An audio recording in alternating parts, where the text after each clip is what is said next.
دیکھیں وہ صدر ہیں پاکستان کے، ان کو گئے بگئے حکومت کے متعلق بتاتے بھی رہتے ہیں کہ کیا کر رہے ہیں ہم، معاشی حالات کس طرح ہیں یا دوسرے معاملات کس طرح ہیں. لیکن جہاں تک پولیٹیکل معاملے کا تعلق ہے، صدر پی ٹی آئی کے ایک اہم رکن ہے، اور میں سمجھتا ہوں کہ اس کو بھی کہا جاتا ہے کہ عمران خان کو سمجھائے، ہوش کے ناخن لے.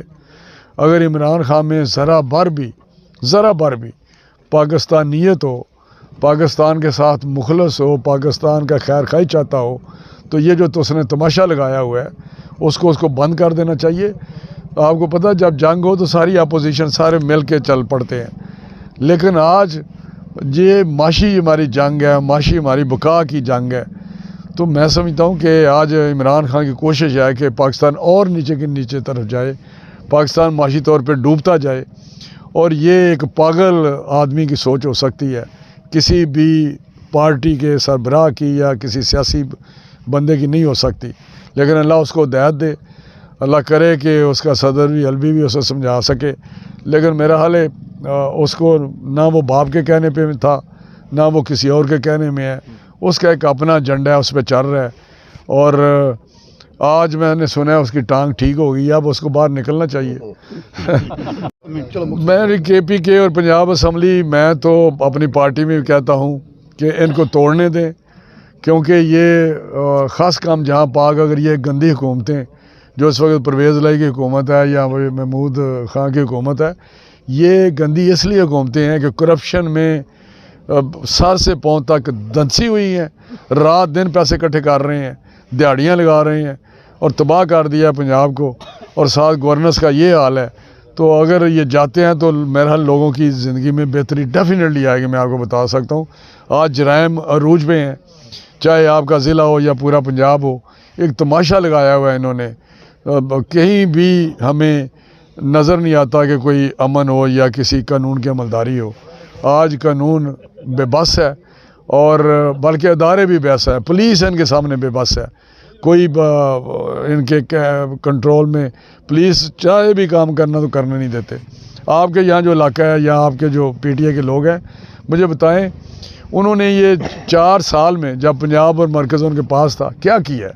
کوئی بتائیں تو صحیح نا، کہ عمران خان بتایا 4 سال میں کیا کیا ہے. سارا دن منفی باتیں کرنی، لوگوں کو اشتعال دینا، فتنہ انگیزی کرنی. اس کو بتانا چاہیے میں 4 سال رہا ہوں، میں نے یہ ایک پروجیکٹ ہے جس کو میں نے سوچا اور اس کی بنیاد رکھی. تختیاں بھی لگائی ہیں تو وہاں جہاں میاں نواز شریف صاحب پہلے افتتاح کیا ہوا تھا ان کو، جس طرح یہاں اتارا ہے. یہاں بھی پتہ ہے آپ کو، ہمارے جو مقامی ایم پی اے تھے وہ بھی تختیاں لگاتے رہے ہیں اسی جگہ جہاں پہلے آلریڈی کام ہوئے تھے یا ہم کرا چکے تھے. تو یہ انشاءاللہ ختم ہوگی تو بہتری آئے گی. ہم الیکشن لڑنے کے لیے تیار ہیں، اور انشاءاللہ پنجاب میں جیتیں گے اور حکومت بنائیں گے. میں اللہ کے فضل سے یقین سے آپ کو کہہ رہا ہوں.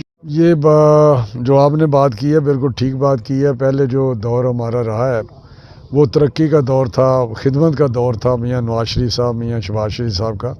اور اس وقت آپ نے دیکھا کہ آپ کے علاقے میں جو صحیح تبدیلی تھی، صحیح ترقیاتی کام ہوئے اور لوگوں کو سہولتیں ملیں، جس کے آپ بھی لوگ مترف ہیں. 4 سال پچھلے جو پی ٹی آئی کی گورنمنٹ تھی صوبے میں اور مرکز میں، وہ سمجھیں کہ پاکستان کی تاریخ میں 4 سال ضائع ہوئے ہیں، اور ایک سیاہ باب تھا پاکستان کی تاریخ میں جو 4 سال سے گزرا ہے.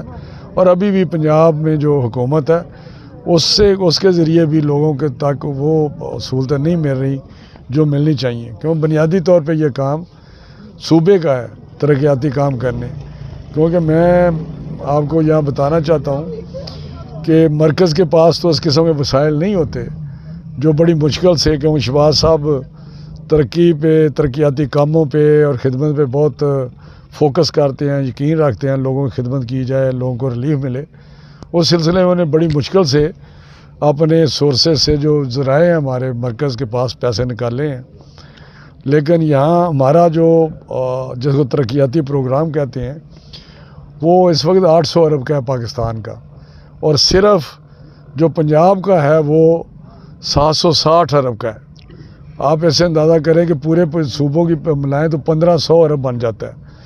تو ہم نے 800 میں تو موٹر وے بھی ہیں، ہائی وے بھی ہیں، تو ان کے پاس تو صرف یہ چھوٹے پروگرام ہیں. اس لیے 4 سال میں جو ہمارے کام اگر ہوتے یا ہماری حکومت ہوتی تو آج پاکستان میں کوئی بھی مسئلہ نہ رہ جاتا جو ترقیاتی کاموں کے حوالے سے ہوتا۔ اس علاقے میں جب مسلم لیگ نون کی گورنمنٹ آئی یا میں نے الیکشن لڑا تو اس وقت 2008 میں میں اس کو ایک قبائلی علاقہ تصور کرتا تھا، میں کہتا تھا یہ قبائلی علاقہ ہے، اور آج وہی اللہ کے فضل سے جو کنیکٹیوٹی ہے، جو سارے جڑ گئے ہیں، آج یہ علاقہ ہمارے جو ترقی یافتہ علاقوں کے ساتھ مل گیا ہے۔ انشاءاللہ مجھے پوری امید ہے۔ دیکھیں کوٹ پنڈی داس کا جو میں نے انٹرچینج شروع کروایا تھا، منظور کروایا تھا 2017 میں کروایا تھا، لیکن آج وہ شروع ہو رہا ہے جا کے، جب دوبارہ ہماری گورنمنٹ آئی وہاں پہ ریوائیو کیا۔ عمران خان نے آگے سارے منصوبے کاٹ دیے تھے، چاہے وہ امامیہ کالونی کا فلائی اوور ہو، چاہے پنڈی داس کے انٹرچینج ہو، یا باقی 2-3 تھے بڑے پروجیکٹ، اس نے سارے کاٹ دیے تھے۔ اب جب ہماری دوبارہ گورنمنٹ آئی تو میں نے وہ دوبارہ شروع کروائے ہیں، وہ ترقیاتی پروگرام میں ڈلوائے ہیں، تو اب شروع ہو رہا ہے۔ تو یہ تو بڑے شارٹ ٹائم میں جو میرے ساتھ میٹنگ ہوئی ہے، احسن اقبال صاحب کے دفتر میں، احسن اقبال صاحب تھے، میں تھا اور متعلقہ افسران تھے، انہوں نے لکھ کے مجھے دیا ہے کہ 15 مارچ کو اس کا ہم گراؤنڈ بریکنگ کریں گے، افتتاح کریں گے شروع کرنے کا۔ تو یہ بہت بڑی اچیومنٹ ہوگی، میں سمجھتا ہوں اگر 15 مارچ میں شروع ہو جائے تو یہ باقی رہی کہ علاقے کے لیے یہ سمجھ لیں جنگل میں جو ایک منگل نہیں، ایک لاہور بن جائے گا، اب لاہور سے بھی بہتر علاقہ بنے گا۔ جو میں نے ہمیشہ کہا ہے کہ ایسن کے علاقے کو، ایسن کا میں نام اس لیے لیتا ہوں کہ ایسن بڑا یہاں گاؤں ہے، یوسی ہے اور بہت بڑا گاؤں ہے، مرکز ہے، تو اس ایسن کے حوالے سے یہ علاقہ ترقیاتی علاقہ، ترقی یافتہ علاقہ ہوگا۔ یہ ایک جو پہلے والا سوال ہے کہ اور ریلیف دیا جائے، دیکھیں کون سی گورنمنٹ ہے جو ایک منتخب حکومت ہو، سیاسی حکومت ہو، اور وہ بھی میاں شہباز صاحب یا نواز شریف صاحب کی پارٹی ہو، وہ تو ہمیشہ ہر وقت عوام کا سوچتے ہیں، لیکن جو پاکستان کے حالات ہیں جو عمران خان نے بنائے ہیں، 4 سال کی حکومت میں معاشی طور پہ تباہ کر دیا ہے، اس وجہ سے جو اثرات ہیں، اس وجہ سے وہ ریلیف نہیں عوام کو دے پا رہے جو ہم دینا چاہتے ہیں۔ لیکن ابھی جو قیمت کم ہوئی ہے، میں سمجھتا ہوں کہ یہ بھی بڑا قدم ہے، اور بھی جب موقع ملے گا ہم کام کریں گے، اس میں کوئی شک نہیں، کیونکہ میاں نواز شریف صاحب کا کل وہاں سے حکم آیا تھا 200 پہ لائیں پٹرول کی قیمتوں کو، تو وہ ان کا حکم اپنی جگہ، لیکن یہاں جو معاملات ہیں وہ بہت جس طرح عمران خان نے بنائے ہیں۔ باقی روس کے تیل کی بات ہے، اس میں کوئی شک نہیں کہ وہاں سستا تیل ملتا ہے۔ ہندوستان نے شروع سے ہی 47 سے ہی روس کے سے تیل لیتے رہے ہیں۔ روسی تیل کو ریفائن کرنے کے لیے خاص ریفائنری چاہیے جو پاکستان کے پاس نہیں ہے۔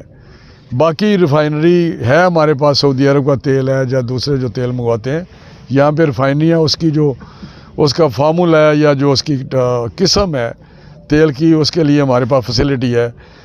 لیکن ہم گئے ہیں روس کے پاس تیل لینے، اور انشاءاللہ اس میں کوئی ضرور ڈیولپمنٹ ہوگی، لیکن فوری طور پہ وہ تیل لینا اور اس کا اثر نیچے تک پہنچنا ذرا مشکل مجھے نظر آتا ہے، کیونکہ اس کے لیے یہاں انتظام کرنا پڑے گا اس تیل کے لیے، جو ہم اس کے لیے بھی کچھ کر رہے ہیں۔